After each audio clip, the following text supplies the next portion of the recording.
Gusto kong ipakita sa inyo mga kababayan at tinanong kanina kung talaga bang si Amy Marcos ay bumaliktad na at lumabas ng totoong kulay at kinalaban na si Sara Duterte. Diba? Ito mga kababayan, hindi po tayo gumawa dito ng kwento ha. Ito po ay video mismo na si Amy Marcos nagsalita na hindi ko sure kung kinalaban na ba niya si Sara or lumabas na ang totoong siya. Kasi ang sabi kasi niya dito sa video mga kababayan, wala na daw takas si Sara dito sa tad-tad na kaso. Imposible daw na makatakas pa. Ito video ito mga kababayan. Si Amy mismo nagsalita, hindi ito AI. Alam ko sa interview ito, press con ito. Ito mga kababayan, pakinggan nyo. Maraming kaso nakapila kay VP Sara, no? Ang dahi-dahi niyang kaso at hindi natin masasabi na kumbaga walang accountability. Marami pa rin pananagutan kasi ang dami pa rin kaso. Nakita naman ninyo sa COA, sangkatutak pa ang kaso sa COA, disallowance regarding the confidential funds, nakatenga pa rin yan on appeal before COA Commission. May 3 petisyon tungkol sa confidential funds sa Supreme Court. So tuloy-tuloy pa rin yan. Tapos may COA proceedings sa 2023 confidential funds about OVP, pati na rin ang DepEd. So, hindi kumbaga makakaligtas kung may anomalya man. Hello po, Tito Marial. Talagang maimbestigahan to ng todo-todo. Meron pang DOJ criminal complaint. Nako! Tapos meron pang, di ba ito yung grave threat, inciting to sedition? Chine-check ko Kasi yung iba sinasabi, makakaligtas, makakalusot. Hindi naman, wala naman lusutan. Alam naman natin ang ending ng Ma'am Florencia, hello po. Magpipila pa rin ang kaso. Ang totoo, may kaso na Di ba? Kita nyo? Ang katotohanan ay maraming kaso nakapila kay VP Sara, no? Ang dahi-dahi niyang kaso at hindi natin masasabi na kumbaga walang accountability. Marami pa rin pananagutan kasi ang dami pa rin kaso. Naku, Nakita naman ninyo sa COA, sangkatutak pa ang kaso sa COA. Disallowance regarding the confidential funds, nakatenga pa rin yan on appeal before COA Commission. May 3 petisyon tungkol sa confidential funds sa Supreme Court. Tuloy-tuloy pa rin yan. Tapos may COA proceedings sa 2023 confidential funds about OVP, pati na rin ang DepEd. So, hindi kumbaga makakaligtas kung may anomalya man. Mga DDS, sabi ko nga sa inyo ano to?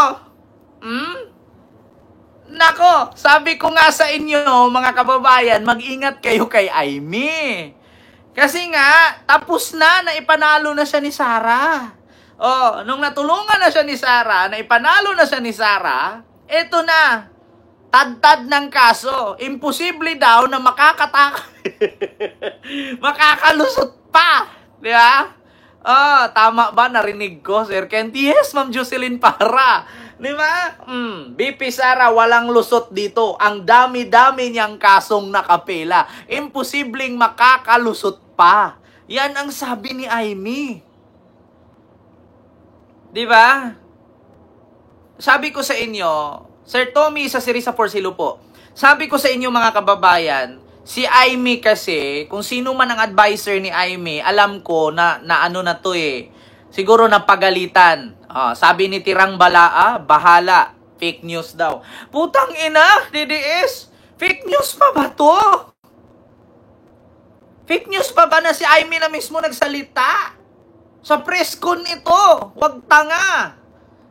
Press con ito ng Senado.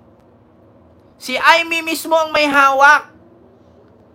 Meron daw siyang kopya. Nakita daw niya lahat. Tad-tad ng kaso. Posible daw, walang lusot daw si Sara sa dami niyang kasong nakapila. Imposibleng makalusot pa. Talagang maimbestigahan to ng todo-todo. Meron pang DOJ criminal complaint. Oh. Tapos meron pang, di ba ito yung grave threat, inciting to sedition. Chine-check ko eh. Kasi yung iba sinasabi, makakaligtas, makakalusot. Oh. Hindi naman, wala naman lusutan. Alam naman natin ang ending ng impeachment, di ba? Sabi daw ng iba, makakaligtas, makakalusot. Wala namang lusutan. Alam natin ang katapusan ng impeachment, yung ending ng impeachment. Diba? Alam naman daw ni Aimee na walang lusutan, putang ina. Yung kaso nga ng pamilya nila, mamamatay na lang si First Lady Imelda, hindi pa rin tapos eh. Diba? Sabi ko sa inyo mga kababayan, si Aimee na mismo nagsabi. Liwanag na liwanag. Makintab pa sa noo ni Bato. Tanong ko lang mga kababayan, nasaan kaya si Bato ngayon? Asan kaya si Bato? Ba't hindi ko na naririnig? Nagtatago na yata. Sabi ko sa inyo mga kababayan, nagising na to si Aimee. Kasi laging sinabi ni Aimee, ni Sara na hanggat si Aimee hawak niya sa liig, hostage niya. Ginagawa niyang tanga si Aimee. Ito. Magpipila pa rin ang kaso. Oh. Ang totoo, may kaso na eh. Oh.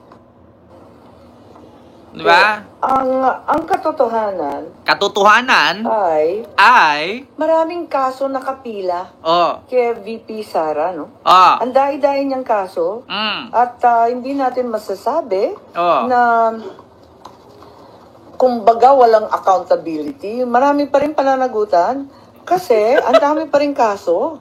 Diba? Maraming pananagutan kasi ang daming kaso. Alam ni Aimee, mga kababayan. Alam ni Aimee yan. Bakit? Kung naalala ninyo yung investigasyon niya sa Senado patungkol sa pagka-aresto kay Digong, may nangyari ba? May nakulong ba? May nanagot ba? Wala. Kasi bakit? Si Aimee, nagpapanggap. Eto, gusto ko kayong kwentuhan. Ganito yan.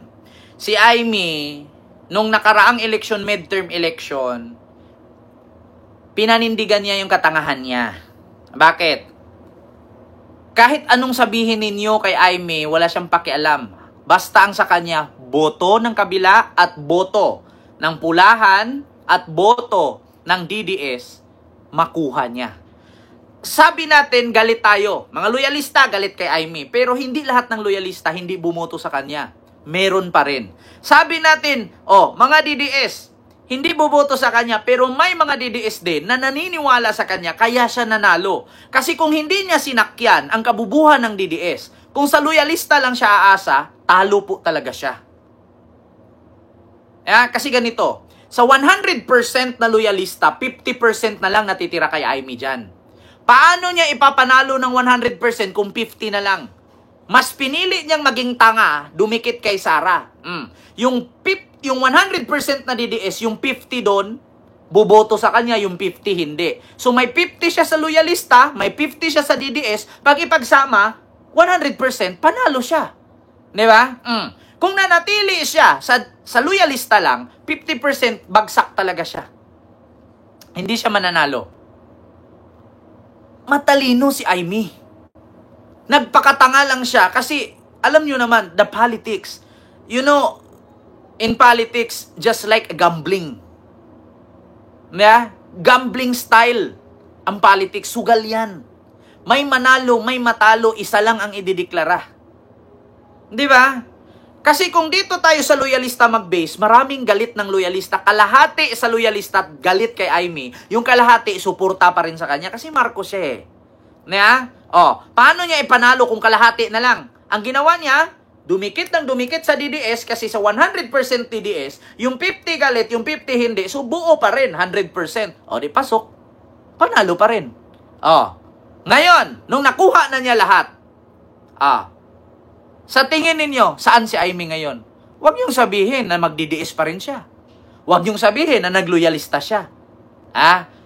Si Aimee ngayon, tinitimbang pa niya yan. Tinitimbang. Bakit?